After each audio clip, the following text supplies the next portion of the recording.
They called him the Statue of Manhattan. For 10 years, the most ruthless billionaire in the underground, Min Ho, hadn't felt a single flicker of emotion. Not when he took his throne, and not when he crushed his enemies. He was a man who had buried his heart in the same grave as his father. But then, the heavy iron doors of his private sanctuary burst open. Standing there was a woman who didn't belong in his world, Zion Vance, covered in the rain of a Chelsea storm, wearing a tattered silk gown from a night of betrayal, holding a stolen blade to her own throat. She didn't beg for mercy. She looked him in the eye and said, "Make me your ghost, or I'll make sure the world knows your secret." And for the first time in a decade, the man who couldn't feel laughed. That laugh was the start of a war. If you're watching this while your own potential is being ignored by people who don't deserve you, prove you're ready for more. Comment your location below so we know where our global empire is rising. Subscribing to my Afro-Korean boss stories is the first step to claiming your crown. If you choose to stay a spectator, tell us why in the comments. The humid air of the Buckhead rooftop bar didn't just feel heavy, it felt like a burial. Let's be honest, Zion. Preston Sterling's voice boomed, cutting through the smooth jazz and the clinking of expensive crystal. The New South Gala was in full swing, a sea of linen suits and designer cocktail dresses. But the centre of the room had suddenly become a vacuum. You were a placeholder, a charity case. You're like last year's luxury leftovers, overused and, frankly, trash. Zione stood perfectly still. The condensation on her glass of neat bourbon mirrored the cold sweat she refused to let break on her skin. She didn't look at the crowd of socialites who had suddenly gone silent, their eyes gleaming with the predatory hunger of the bored elite. She looked at Preston. He looked expensive. Armani suit, a Patek Philippe gleaming on his wrist, and a smile that didn't reach his eyes. It was a smile she had helped build. She had spent 2 years of late nights over spreadsheets, fixing his botched acquisitions and navigating the shark-infested waters of Atlanta real estate. She had been his shadow, his strategist, and his secret weapon. And now he was discarding her like a used napkin at a 5-star dinner. "I need a woman who adds value to my brand," Preston continued, his laughter a jagged, ugly sound that invited the room to join in. "Not a girl from the South Side who still thinks a gold hoop is a personality trait. You're dismissed, Zion. Go back to the gutter. I'm sure there's a desk job at a trucking company waiting for you." A few people snickered. The woman standing next to Preston, a blonde with a face tight from recent injections, smirked and tucked her hair behind her ear. Zion felt the sting, the hot, sharp needle of public humiliation, but she didn't cry. She didn't throw the bourbon in his face. To do so would be to give him the angry South Side girl stereotype he so desperately wanted to label her with. Instead, she adjusted her vintage silk wrap, the fabric smooth and cool against her skin, and looked past his shoulder. She wasn't looking at the exit. She was looking at the elevator. Standing there was a man who looked like he had been carved out of obsidian. He wore a charcoal suit that cost more than Preston's entire wardrobe, and his presence felt like a sudden drop in temperature. This was Kang Dae. To the people in this room, he was a ghost, a rumour whispered by the men who controlled the shipping ports in Savannah. To Zion, he was the first link in a chain she had spent her life trying to ignore. Zion locked eyes with him. In the dim amber light of the rooftop, she saw the faint inclination of his head, a microscopic nod. A recognition of the bloodline she had tried to bury. "Is that it, Preston?" Zion asked. Her voice was low, steady, and lacked the tremor of a victim. It carried a resonance that made the socialites' laughter die in their throats. Preston blinked, surprised by her lack of tears. "Yeah, that's it. Get out." Ziona placed her drink on the edge of a mahogany table. She didn't reach for her purse. She didn't reach for the phone that sat next to it. The phone that contained the encrypted files of every illegal kickback Preston had ever paid. She didn't need them. Not tonight. You're right about one thing, Preston, she said, stepping closer until she could smell the expensive cologne he used to mask his mediocre soul. I don't belong here. I've been playing in a sandbox when I should have been ruling the shore. She turned and walked toward the elevator. The crowd parted for her, not out of respect, but out of a sudden, inexplicable fear. As she reached the doors, Kang Dai stepped aside, his hand ghosting over the hilt of something hidden beneath his jacket. He didn't speak, but his eyes followed her with a reverence that would have made Preston's blood run cold if he were smart enough to notice. The elevator doors slid shut, sealing out the sound of the Buckhead Gala. In the silence of the descending car, Xion let out a single shaky breath. She looked at her reflection in the polished brass. The gold hoops he had mocked were still there, shining like halos. It's time, she whispered to herself. She wasn't just leaving a cheating boyfriend. She was leaving the American dream for a Korean nightmare. She was walking away from the South Side girl and toward the girl her father had died to protect. When the doors opened at the lobby, she didn't head for the valet. She walked straight to the black sedan idling at the curb. The door was opened by a man in a black suit who didn't look at her face. He looked at her feet, bowing low. The patriarch is waiting in New York, Gukbi, the man said. Xion stepped into the car. Behind her, the lights of Buckhead flickered, oblivious to the fact that their world was about to be dismantled, brick by expensive brick. The transition from the humidity of Georgia to the razor-sharp winds of Manhattan felt like moving from a dream into a cold, clinical reality. 3 months had passed since the Buckhead rooftop. To the world, Xion Evance had vanished. To the Golden Circle, she had finally come home. New York City didn't just look different, it smelled different. In Atlanta, life smelled of pine and rain. Here, it was the scent of Santal 33, expensive leather, and the metallic tang of ambition that hung over the Chelsea high-rise where Xion now stood. She was no longer dressed in the vintage wraps of a struggling consultant. She wore a tailored Armani suit, the charcoal fabric so fine it felt like a second skin, and her hair, once loose, was now pulled back into a sleek, lethal bun. She stood at the floor-to-ceiling windows of the Onyx Jade Group's headquarters, watching the tiny lights of the city below. To everyone else, this was a multi-billion-dollar real estate conglomerate. To the initiated, it was the beating heart of the Golden Circle, the most sophisticated Korean syndicate on the East Coast.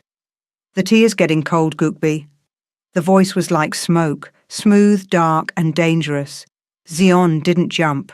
She had learned in 90 days that in this building, silence was a predator's greatest tool. She turned slowly. Sitting behind a desk of petrified wood was Min-ho. They called him the Statue of Manhattan, and for good reason. He was a masterpiece of cold lines and sharp angles. His eyes were obsidian, reflecting nothing but the glow of his monitors, and his presence was so immense it seemed to pull the oxygen out of the room. I prefer it cold, Xion replied, her voice steady. It reminds me of where I came from. Min-ho leaned back, his fingers interlaced. On his pinky sat a signet ring with a jade inlay, the mark of the chairman's chosen successor. You came from a lineage of honor, Xion.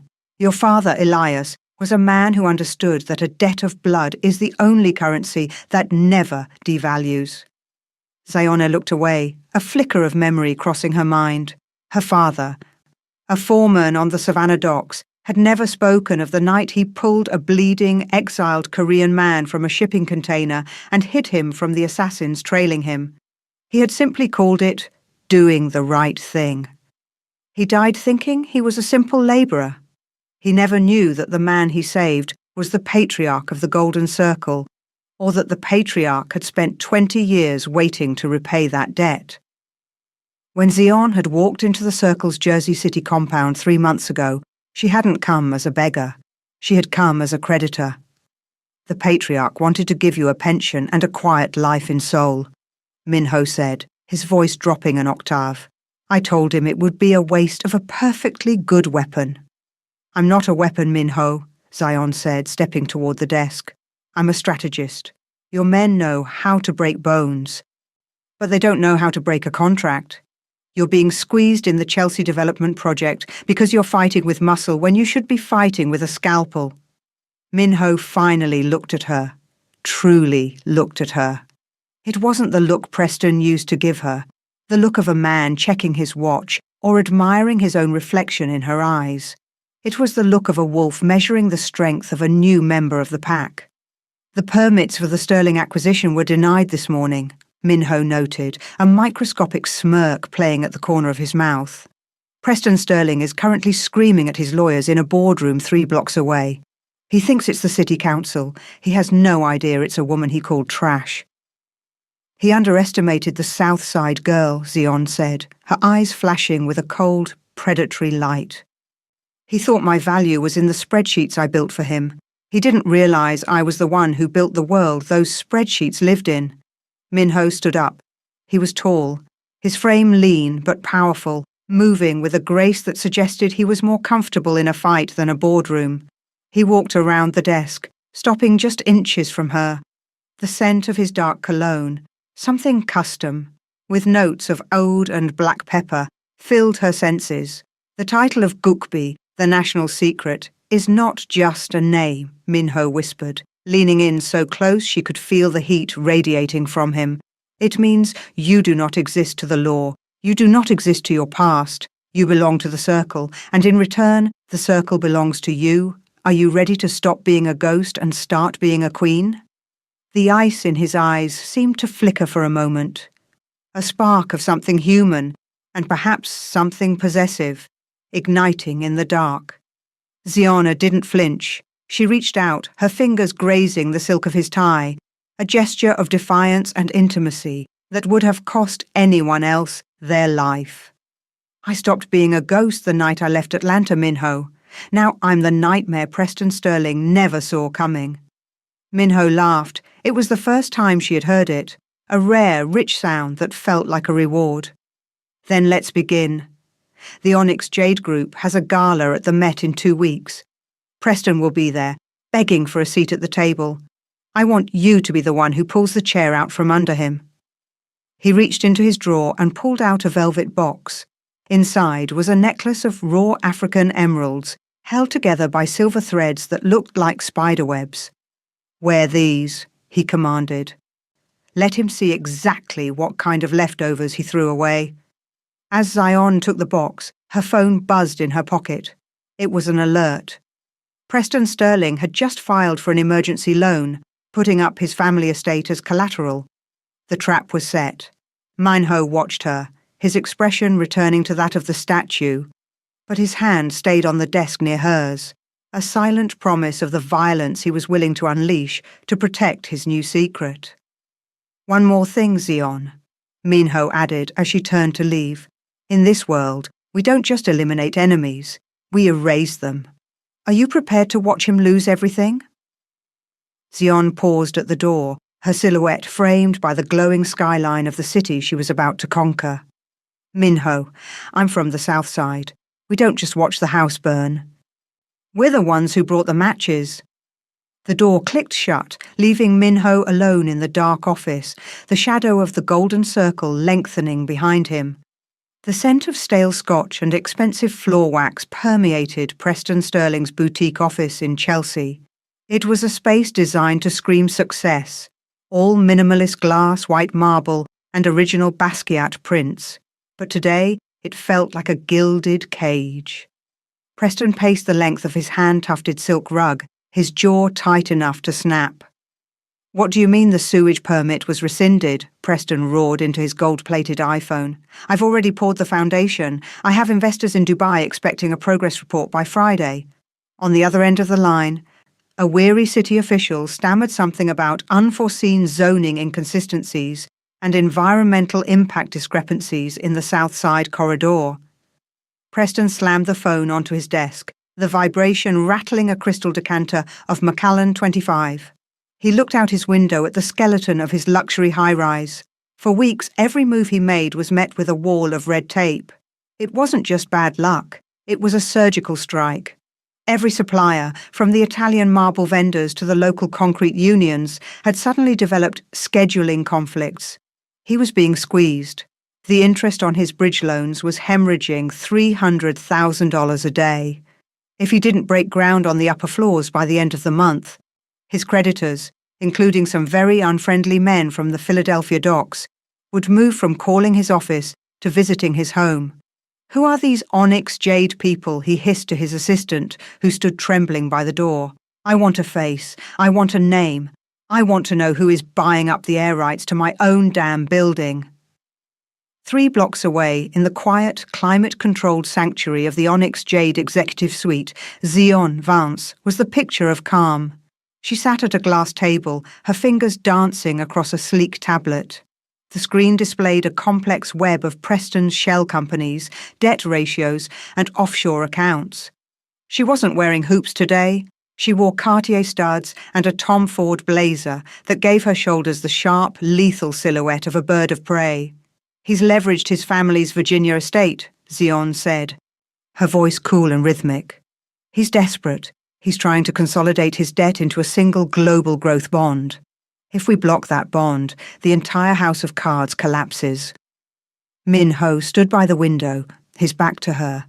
His charcoal suit jacket was off, his white shirt sleeves rolled up to reveal forearms corded with muscle, and the faint, jagged edge of a scar near his wrist, a remnant of a knife fight in the Seoul back alleys he never talked about. "You found the crack in his foundation," Min Ho said, turning to look at her.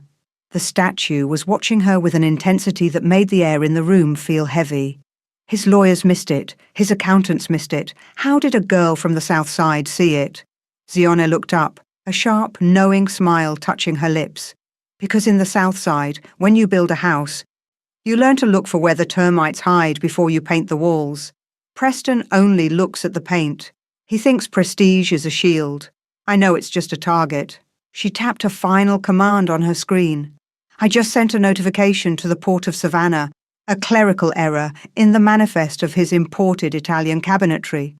Those containers won't see New York for another 6 months." Min Ho walked toward her, his footsteps silent on the polished floor. He stopped at the edge of the table, leaning down until his face was level with hers. The ice in his obsidian eyes was beginning to melt into something that looked dangerously like admiration. "You're more ruthless than my brother," Min Ho whispered. "He uses a gun. You use a pen. I'm not sure which one leaves a bigger mess. Are you watching Ziona dismantle a man's entire life with a single click and wondering if you have that kind of power? You do. It's called the subscribe button. Join the inner circle of my Afro-Korean boss stories now, or stay on the outside like Preston, wondering why your world is falling apart. If you're not subscribing, tell us in the comments. Are you afraid of a woman with a plan? The physical proximity was a pulse of tension that Zion felt in her marrow. She could smell the dark cologne and the faint scent of the green tea he favoured. For a second, the strategist in her wavered. She saw the man behind the Mafia boss, the weight of the statue he had to play every day.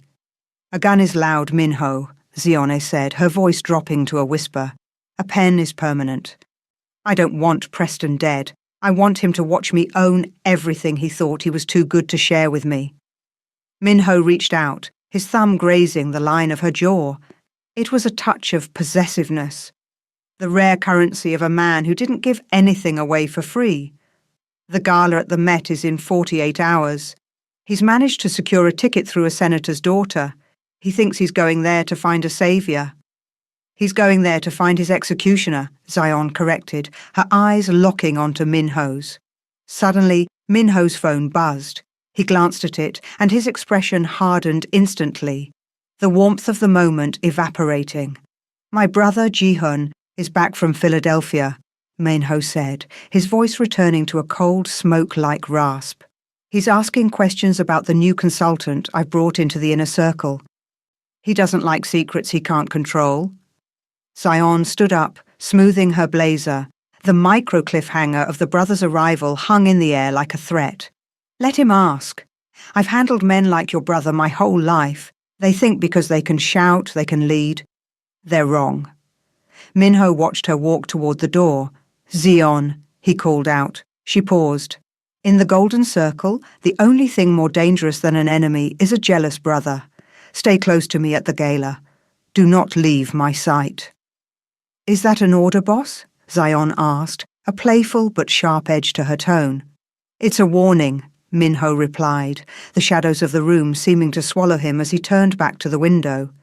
Zion stepped out of the office, her mind already 3 moves ahead. She had Preston in the squeeze, but she could feel the presence of a new predator in the water. Jihan was a variable she hadn't accounted for, and in the noir luxury world of the Golden Circle, a single variable could be the difference between a crown and a grave. She took the elevator down, the silence of the building echoing her own resolve. The South Side girl was gone. The Gukbi was ready for her debut. The Metropolitan Museum of Art was not merely a museum tonight. It was a fortress of glass, history, and hyper-luxury. The global Silk Road Gala had drawn the kind of crowd that didn't just own wealth, they defined it.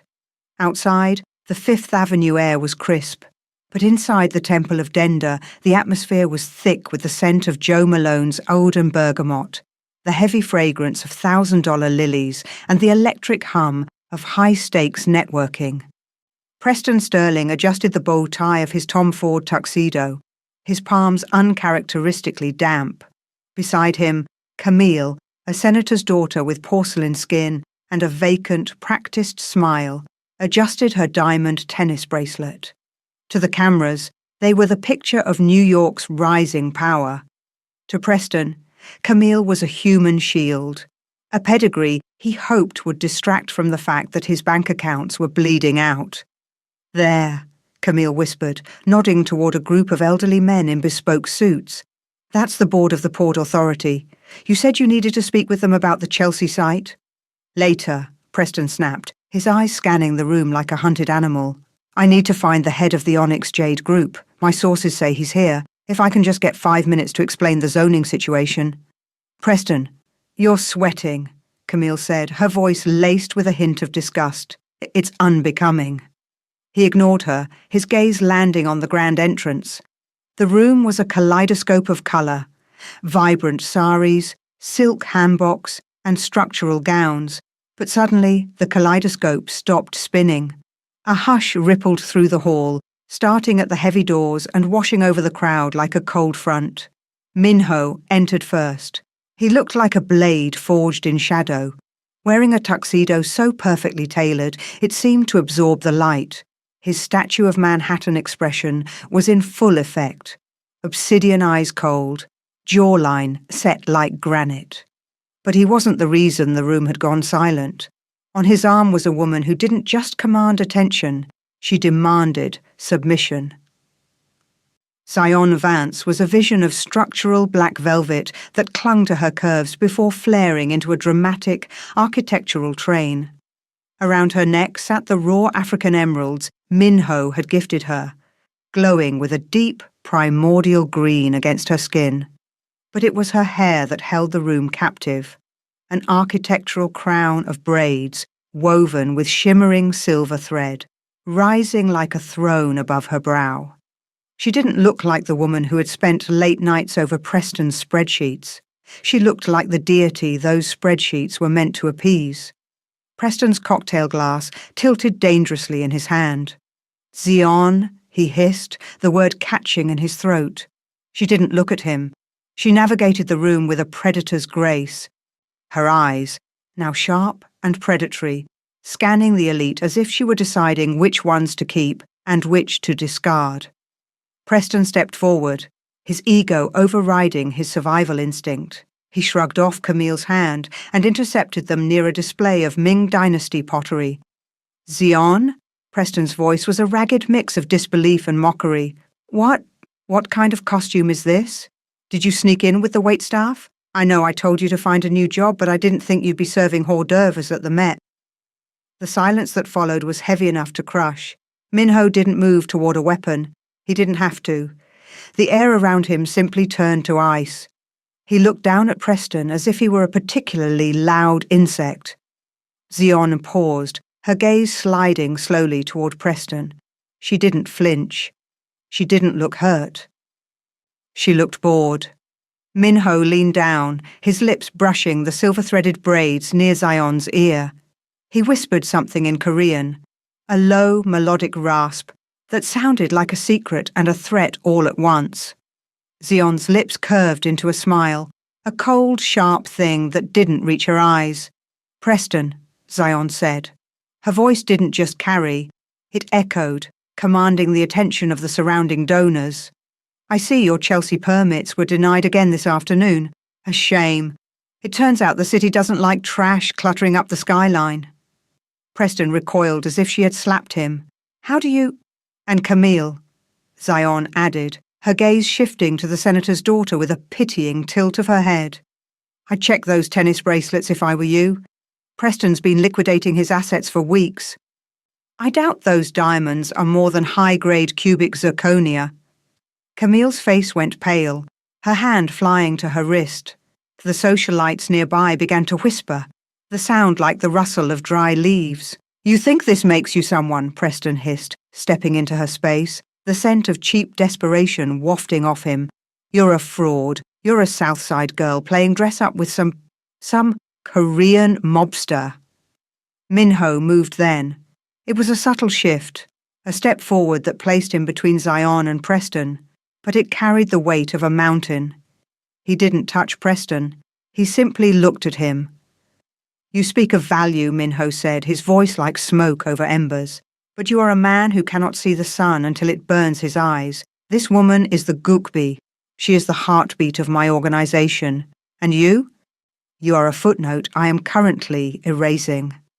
Minho reached out and plucked the half-empty cocktail from Preston's trembling hand, handed it to a passing waiter without breaking eye contact, and then placed a possessive hand on the small of Zion's back. "Shall we, my queen?" Minho asked. "Yes," Zion replied, her voice smooth as silk. "I find the air in this part of the room has become stagnant." As they walked away, leaving Preston standing alone in a circle of judgmental stares, the realization hit him like a physical blow. The Onyx Jade Group wasn't just a competitor. It was Zion. The woman he had discarded in a Buckhead bar wasn't just surviving. She was holding the leash of the most dangerous man in New York, and she was currently pulling it tight around Preston's neck. In the reflection of a nearby glass case, Zione caught Minho's eye. The physical spark was undeniable, a shared moment of triumph that felt more intimate than a touch. But as they reached the center of the hall, Zion spotted a figure watching them from the mezzanine, a younger man with a restless, angry energy, Ji-hun. He wasn't looking at the art, he was looking at Zion, with a gaze that promised a different kind of war. The Knight of Emeralds was a victory, but as Zion felt the weight of the silver thread in her hair, she knew the ice was only going to get thicker from here. The cold air of the Upper East Side hit Zion like a physical wake-up call after the suffocating opulence of the Temple of Denda. Beside her, Minho walked in silence, his presence a heavy, dark anchor. The gala was over, but the adrenaline still hummed in Zion's veins, a rhythmic vibration that matched the clicking of her heels on the pavement. They didn't head for the main valet. Instead, Kangdae had the black Maybach idling in a shadowed corner of the museum's private parking structure. The concrete walls echoed with the low growl of the engine. "You handled him well," Minho said, his voice a low vibration in the night air. "But you were reckless to mention the bonds. A cornered animal doesn't care about the beauty of the trap. It only cares about the throat of the hunter." "I wanted him to feel the teeth," Zion replied, her breath hitching in the cold. "I wanted him to know exactly which brick I pulled to make his house fall." They reached the car, but before Kangdae could open the door, a figure lunged from behind a concrete pillar. "Zion!" It was Preston. He had ditched his tuxedo jacket, his white shirt stained with sweat and spilled gin. His hair, usually perfectly coiffed, was a matted mess. He looked less like a real estate mogul and more like a ghost of the man he used to be. "You think you can just walk away?" Preston screamed, his voice cracking against the low ceiling. "You think you can take my company, my family's land? You're a thief. You're a Southside grifter who stole my secrets and sold them to the highest bidder." Minho didn't move. He stood like a statue, his eyes tracking Preston with the detached curiosity of a scientist watching a moth fly into a flame. Preston ignored him, his eyes fixed on Xion with a terrifying, singular focus. He stepped forward, reaching out to grab her arm. "Come back to the hotel, Xion. We can fix this. You tell this gangster to back off, and I'll forgive you. We'll go back to Atlanta. I'll buy you a bigger ring." "Don't touch me, Preston," Ziona said, her voice like a razor. But he was past listening. He lunged, his hand clamping down hard on Zion's wrist. It wasn't a lover's touch. It was the desperate, bruising grip of a man trying to claim a piece of property. The world seemed to slow down. Before Xion could even draw breath to react, Minho moved. He didn't punch. He didn't kick. He moved with a terrifying, fluid efficiency. In one blur of motion, he stepped into Preston's space, his hand catching Preston's throat, while his other hand forced the man's wrist back with a sickening pop. Preston let out a strangled wail, collapsing to his knees as Minho's grip tightened. The statue was gone. In its place was something ancient and violent. Minho didn't look angry, he looked predatory. "I told you," Minho whispered, leaning over the trembling man. "I am currently erasing you, and you just gave me a reason to use a much larger eraser." He threw Preston aside like a piece of industrial waste. Preston scrambled back, whimpering, disappearing into the shadows of the garage as Kangdai stepped forward to ensure he didn't return. Minho turned to Xione. His eyes were no longer obsidian. They were burning. He didn't ask if she was okay. He reached out and took her hand, lifting her wrist into the light of the overhead fluorescent bulb. A red blooming mark was already starting to darken where Preston's fingers had been. Minho's jaw tightened, a muscle jumping in his cheek. He traced the edge of the bruise with the pad of his thumb, a touch so light it was almost a ghost. "Who did this to you?" he asked. The question was absurd. They both knew who had done it, but the tone wasn't a question. It was a vow. It was the "who did this to you" protocol of a man who viewed her safety as a holy mandate. "I'm fine, Minho," Ziona whispered, her heart hammering against her ribs. "It's just a mark." "It is a debt," Minho corrected, his voice dropping to a dangerous, possessive rasp. "And in my world, we collect on every debt." He led her into the back of the Maybach. The door closed with a heavy, pressurized thud, sealing them into a world of leather and silence. The interior smelled of dark tobacco and the faint, lingering scent of Xione's emeralds. As the car glided out into the New York night, the silence between them changed. It was no longer the silence of two business partners. It was the pulse of a shared intimacy. Minho didn't let go of her hand. He kept her wrist resting on his knee, his thumb still tracing the bruise. "My father used to say that a man who hits a woman is a man who has already lost the war," Minho said, looking out the window at the passing lights of Times Square. "He was a violent man, Xion. He built this empire on bones, but he never touched my mother. He told me that a queen's skin is the border of her kingdom. To mark it is to declare war on the crown." Xion looked at him, really looked at him. She saw the ice melting. She saw the vulnerability he hid beneath the charcoal suits and the petrified wood desks. "Is that why you saved me?" she asked. "Because of your father's code?" Minho turned his head, his face inches from hers. The light from the street lamps flickered across his features, highlighting the intensity in his gaze. "I saved you because I have spent 10 years surrounded by people who want something from me," he whispered. "You are the only person who offered me something I didn't know I lacked." "And what's that?" "A mirror," he said. "One that doesn't show a statue. It shows a man." He leaned in, the physical spark between them finally igniting.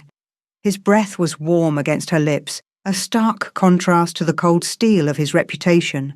For a second, Ziona forgot about the permits, the bonds and the revenge. She forgot about the South Side girl and the Gukbi. But just as the gap between them closed, his phone buzzed. Not a call, an alert. Minho pulled back, the ice slamming back into place instantly. He looked at the screen. His face went pale, a rare, terrifying sight. What is it? Zione asked, her voice trembling. My brother, Minho said, his voice like smoke. Ji-hun didn't go back to the hotel. He's headed to Philadelphia. He's found out about Preston's family estate. The moment was gone. The thaw was over. The war had just moved to a new front, and Zione realized that the red mark on her wrist was only the beginning of the blood that was about to be spilled. The Delaware River looked like liquid lead under the flickering amber lights of the Benjamin Franklin Bridge. Across the water, Philadelphia's skyline hummed with life, but here in Camden, the air tasted of salt, rust, and the metallic tang of industrial oil. Preston Sterling stood in the center of a derelict warehouse, his breathing shallow and jagged. The Tom Ford tuxedo he had worn to the Met was now ruined, the silk stained with the grime of the shipping docks. In his hand, he clutched a heavy, rusted iron pry bar. Behind him stood 4 men in tactical gear, local enforcers he had hired with the last of his liquid cash. Is it here? Preston hissed, his voice echoing off the corrugated metal walls. Crate 409, marked with the onyx jade seal, one of the men growled, his face obscured by a dark gaiter. He pointed to a single wooden crate sitting beneath a buzzing halogen light. Your tip was right. It came off the Savannah freighter an hour ago. If this is the national secrets leverage, you've got her by the throat. Preston felt a surge of manic energy. He had been a king in Buckhead. He had been a god in Chelsea. He refused to be a footnote in Zione Vance's revenge story. He had spent the last 24 hours following a breadcrumb trail of encrypted messages sent from an anonymous source, someone who clearly wanted Zion and Minho to fall as much as he did. Open it, Preston commanded. As the men jammed their tools into the wood, the heavy steel doors of the warehouse groaned open. The sound was like a gunshot in the hollow space. Minho stepped into the light first. He didn't look like a businessman anymore. He wore a black tactical turtleneck and a long dark overcoat that billowed behind him like a shroud. Behind him, Zion walked with a slow, deliberate cadence. She was dressed in leather leggings and a structured trench coat, her south side gold hoops catching the harsh light. She didn't look afraid. She looked disappointed. Preston, Zion said, her voice cutting through the damp air. I see you've traded the boardroom for a junkyard. It's a fitting lateral move. Shut up, Preston screamed, gesturing wildly with a pry bar. I have it, Zion. Whatever contraband you and your Korean boyfriend are using to fund your little takeover, it's in this box. I have the leverage now. You're going to call off the debt collectors. You're going to give me back the Chelsea permits, or I'll call every federal agent from here to DC. Minho stopped 10 feet away. His expression was the statue at its most terrifying, utterly devoid of heat. You believe you have leverage because someone gave it to you, Preston. In my world, a gift from an enemy is just a decorated grave. Suddenly, a third shadow detached itself from the rafters. A younger man, lean and kinetic, dropped from the catwalk with the grace of a cat. It was Ji-hun, Minho's brother. He looked at Zione with a sneer of pure contempt. He's right, brother, Ji-hun said, circling the group. I gave the American the tip. I wanted to see if your Gukbi was truly as smart as you claim. But look at her. She walked right into a warehouse full of armed men just to protect a crate of ghost paper. Minho didn't look at his brother. He kept his obsidian eyes locked on Zion. Did she? Zion stepped forward, stepping over a puddle of black oil that looked like a mirror of the night sky. She looked at the 4 enforcers Preston had hired. She didn't say a word.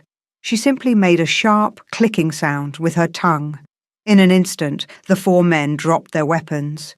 They didn't point their guns at Zion or Minho. Instead, they turned and pointed them directly at Preston and Ji-hun. The silence that followed was deafening. What are you doing? Preston stammered, his face turning a sickly shade of grey. I paid you. I gave you 50,000. You gave them a down payment on their loyalty, Zion said, her voice dropping to a low, lethal hum. But they don't work for mercenaries, Preston. They are Golden Circle soldiers. They've been on my payroll since the moment you stepped foot in Philadelphia. Ji-hun's sneer evaporated. Brother, What is this? This, Minho said, finally turning to his brother, is the difference between a child playing with matches and a queen who owns the fire. Zione walked up to the crate 409. With a flick of her wrist, she kicked the loosened lid aside. Preston leaned forward, expecting to see stacks of cash, kilos of narcotics, or the encrypted servers of the Onyx Jade Group. Instead, the crate was empty, save for a single small object resting in the center of the straw. It was a framed photograph. Preston leaned in closer. His heart stopped. It was the photo from the Buckhead rooftop bar. It captured the exact second he had laughed in Zion's face, his mouth open in a jagged sneer, while she stood there with a look of quiet, unbreakable dignity. "You called me trash because you couldn't handle the value I brought to your life," Zion said, her voice echoing off the steel beams. "In my world, we don't throw away things of value. We eliminate the things that diminish it." Preston began to tremble. The realization hit him like a physical blow. He had been lured here. Every message from Ji-hun, every leak, every opportunity to steal the shipment had been orchestrated by Zion. She hadn't just beaten him. She had choreographed his descent. "Zion, please," Preston whispered, his knees buckling. "We have history. You loved me. I was stressed. I didn't mean those things." Minho stepped closer to Zione, his hand resting on the small of her back, a gesture of possessiveness that felt like a death sentence for Preston. "He still speaks of love," Minho said to Zion, his voice like smoke. "Should I cut out his tongue so he can no longer insult the word?" Zion looked at Preston, really looked at him, and saw nothing but a hollow man in a ruined suit. "No, Minho. A man like Preston doesn't need to be silenced. He needs to be forgotten." She reached into her trench coat and pulled out the sleek, black fountain pen, the one Preston used to sign her dismissal papers months ago. She tossed it onto the empty crate. "The enforcers will take you to the docks, Preston," Zion said. "You're going to sign the final forfeiture of your family estate, and then you're going to disappear. If I ever see your face in this hemisphere again, I won't send soldiers. I'll come myself." As the guards grabbed a sobbing Preston, Zione turned to Ji-hun. The younger brother was frozen, realized he had been outplayed by the outsider he despised. "And you?" Zion said to Ji-hun. "Next time you try to set a trap for the Queen, make sure you aren't the bait." The micro-cliffhanger of the brothers' betrayal had been resolved, but the tension in the room shifted as Zione's phone buzzed in the heavy silence. She pulled it out, her face going pale as she read the screen. Minho saw the change. The ice returned to his eyes. "What is it?" Zione didn't answer. She just showed him the screen. A message from an unknown number in Seoul. "The Queen has a crown, but the King has a wife. I'm landing at JFK in an hour." The warehouse felt colder than ever. Zione looked at Minho, waiting for a denial, a lie, anything. But the Mafia boss avoided her gaze, his silhouette casting a long, dark shadow over the empty crate. The air in the Camden warehouse had turned from industrial chill to a suffocating atmospheric pressure. The buzzing halogen light above crate 409 flickered, casting rhythmic shadows across Zion's face. She held the phone like a live grenade, the glowing text of the message from Seoul searing into her retinas. "The King has a wife." Minho remained a statue, but the granite was cracking. He didn't look at the phone. He looked at the dark corners of the warehouse, his jaw set so tight the bone seemed ready to burst through his skin. "Zion," he began, his voice a low, jagged rasp. "Don't," she interrupted, the word sharp as a shard of glass. "Don't use my name while you're standing in the wreckage of a lie, Minho." Beside them, the Golden Circle soldiers held Preston Sterling by his collar. Preston, sensing a shift in the power dynamic, looked between Ziona's pale face and Minho's rigid posture. A pathetic, hysterical laugh bubbled up from his throat. "Oh, this is rich," Preston wheezed, his eyes wide with desperate glee. "The national secret didn't know the secret? You thought you were the only one, Zion? You really thought a man like him, a man with a throne to protect, would choose a girl from the South Side over a blood alliance? Minho's hand twitched toward his coat, a silent promise of violence, but Zion stepped forward first. She didn't look at Minho, she looked at Preston. Her fear had evaporated, replaced by a cold, concentrated rage that made the South Side grit feel like a tactical weapon. "Sign the papers, Preston," she commanded. Her voice was devoid of emotion, a flat, lethal monotone. One of the soldiers slammed a heavy, leather-bound folder onto the top of the wooden crate. Inside was the deed to the Sterling family estate in Virginia, the ancestral home, the rolling hills, the only thing Preston actually valued more than his own skin. Preston looked at the black fountain pen Ziona had tossed onto the straw. "If I sign this, I have nothing. I'm a ghost." "If you don't sign it," Zion said, leaning in until her gold hoops brushed against the side of his head, "you won't be a ghost. You'll be a memory. Minho might be a liar, but he's still the man who controls the ports. Do you want to find out what happens to trash that gets caught in his gears?" Preston looked at Minho, who was watching him with the eyes of a man who had already decided on a sentence. With a trembling hand, Preston reached for the pen. The scratch of the nib against the parchment was the only sound in the cavernous space. Preston Sterling. The signature was shaky, a jagged scar on a legal document. "It's done," the soldier muttered, pulling the folder away. Zioni took the folder. She didn't feel the triumph she had expected. She felt heavy. She turned to Minho, the man who had called her a mirror, a queen, a partner. "Is it true?" she asked. "The wife, the landing at JFK?" Minho finally met her gaze. The ice was there, but behind it was a profound, suffocating grief. "It is an arrangement, a treaty between the Golden Circle and the Busan clan. My father signed it when I was 10 years old. It was never a choice." "Everything is a choice, Minho," Ziona said. She felt the physical spark that had ignited in the Maybach die a cold, silent death. "You chose to let me believe I was the only one on that throne. You chose to weaponize my loyalty while hiding the chain around your own neck." "Zion, the Busan clan is arriving to finalize the merger. If they suspect you are anything more than a consultant, they will eliminate you before I can draw a breath to stop them." Minho stepped toward her, his hand reaching out, but she recoiled as if his touch were acid. "I'm not a consultant," Zion spat, "and I'm not a victim.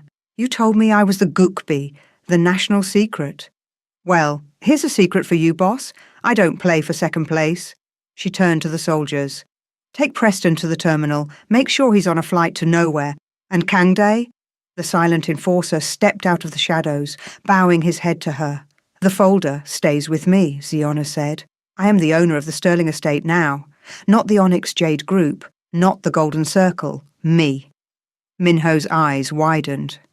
"Zion, that property is part of the merger collateral. Then I guess the merger just hit a very expensive snag," she replied. She walked toward the exit, her structural trench coat fluttering like wings. "The tension is high enough to draw blood, yet you're still not a subscriber. Do you enjoy being an outsider to the inner circle?" Subscribe to my Afro-Korean boss stories now to see how a real queen handles her business, or explain in the comments why you're choosing to walk away from the throne. As she reached the heavy steel doors, she paused. She didn't look back. "You told me the queen's skin is the border of her kingdom, Minho. You marked me with a lie. That's an act of war." She stepped out into the Camden night, the rain beginning to fall in fat, heavy drops. Behind her, she heard the sound of a glass bottle shattering against the warehouse floor. Minho's only outburst of emotion. She climbed into a separate car, one she had arranged through her own contacts in the Savannah ports weeks ago. She didn't head for the hotel. She didn't head for the penthouse. "Where to, Gukbi?" the driver asked. Ziona looked at the folder in her lap, then at the notification on her phone. The secret wife was landing. The statue was compromised, and Ziona Vance was no longer a placeholder. "JFK," Zion said, her voice like cold steel. If the king has a wife, it's time she meets the woman who owns his empire. The car roared to life, leaving the warehouse and the broken boss behind. The catharsis of Preston's defeat was gone, replaced by the awe of a new, much more dangerous game. The arrivals terminal at JFK was a cathedral of glass and cold fluorescent light. It smelled of jet fuel, floor wax, and the restless energy of 1,000 lives in transit. Zione stood near the international gate, a solitary figure in her black trench coat. She didn't hide in the shadows. She stood directly under the lights, her arms crossed, her eyes fixed on the sliding doors. In her hand, she clutched the folder containing Preston's forfeited estate. It was her armour, her leverage. The doors hissed open. A group of men in charcoal suits, identical to Minho's, emerged first. They moved with a synchronized military precision that signaled the arrival of royalty. And then she appeared. Sujin of the Busan clan didn't walk. She glided. She was draped in a cream-coloured cashmere coat that looked like fallen snow, her hair a sharp, dark bob that framed a face of terrifying, doll-like perfection. She stopped 10 feet from Zion, her eyes, feline and discerning, swept over Zion's gold hoops and the raw emerald still visible at her throat. "You must be the Gukbi," Sujin said. Her English was flawless, sharpened by years of Swiss boarding schools. "The national secret that my husband-to-be has been hiding in his boardroom." "I'm Zion Vance," Zion replied, her voice steady, "and I don't hide." Sujin stepped closer, the scent of a rare, powdery orchid perfume filling the space between them. Minho has a penchant for American grit. He thinks it adds flavour to the business. But flavour is for appetizers, Miss Vance. I am the main course. I am the treaty that keeps the Golden Circle from being dismantled by the authorities in Seoul. "A treaty is just a piece of paper," Zion said, lifting the folder, "and I happen to own the paper that controls the ground beneath Minho's feet. If you want the merger to go through, you don't talk to the king. You talk to me." Sujin's expression didn't flicker, but the air around her turned noticeably colder. "You are bold. I see why he was distracted. But a girl from the South Side should know better than to touch a crown that doesn't belong to her." "The crown didn't fit him anyway," Ziona countered. "It was too heavy for a man who can't tell the truth." Just then, the screech of tyres echoed through the terminal's pickup lane. Minho burst through the entrance, his coat flying, his breath coming in ragged bursts. He stopped when he saw them. The two women in his life, standing like opposing generals on a battlefield of his own making. He looked at Sujin with duty. He looked at Zione with a desperate, scorched earth longing. "Sujin," Minho said, his voice a ghost of its former power. "You're late, Minho," Sujin said, not looking at him. Her eyes remained locked on Zion. "And you've left your business unattended. Miss Vance was just explaining how she's hijacked our collateral." Zion locked eyes with Minho. She saw the statue try to reform, saw the ice try to settle, but it was too late. The mirror was shattered. She turned her back on both of them, walking toward the exit where the rain was still washing the New York streets clean. "Ziona," Minho called out, his voice cracking the silence of the terminal. She didn't stop. She had conquered Preston. She had outplayed Ji-hun. And now she was stepping into a war with a woman who had 1,000 years of clan history behind her. She wasn't a ghost, a placeholder, or a secret anymore. She was the variable that would bring the Golden Circle to its knees. The screen fades to black as Zione steps into the rain, the lights of the city reflecting in her eyes like a fire that refuses to be put out. If you aren't subscribed to my Afro-Korean Boss stories, you're already behind on the most dangerous love triangle of 2026. Subscribe now, or tell us in the comments why you're choosing to stay in the dark. Next time on my Afro-Korean Boss stories, Sujin makes an offer Zion can't refuse, and Minho is forced to choose between his bloodline and the woman who owns his soul. You won't want to miss The Empress's Gambit. See you in the next story.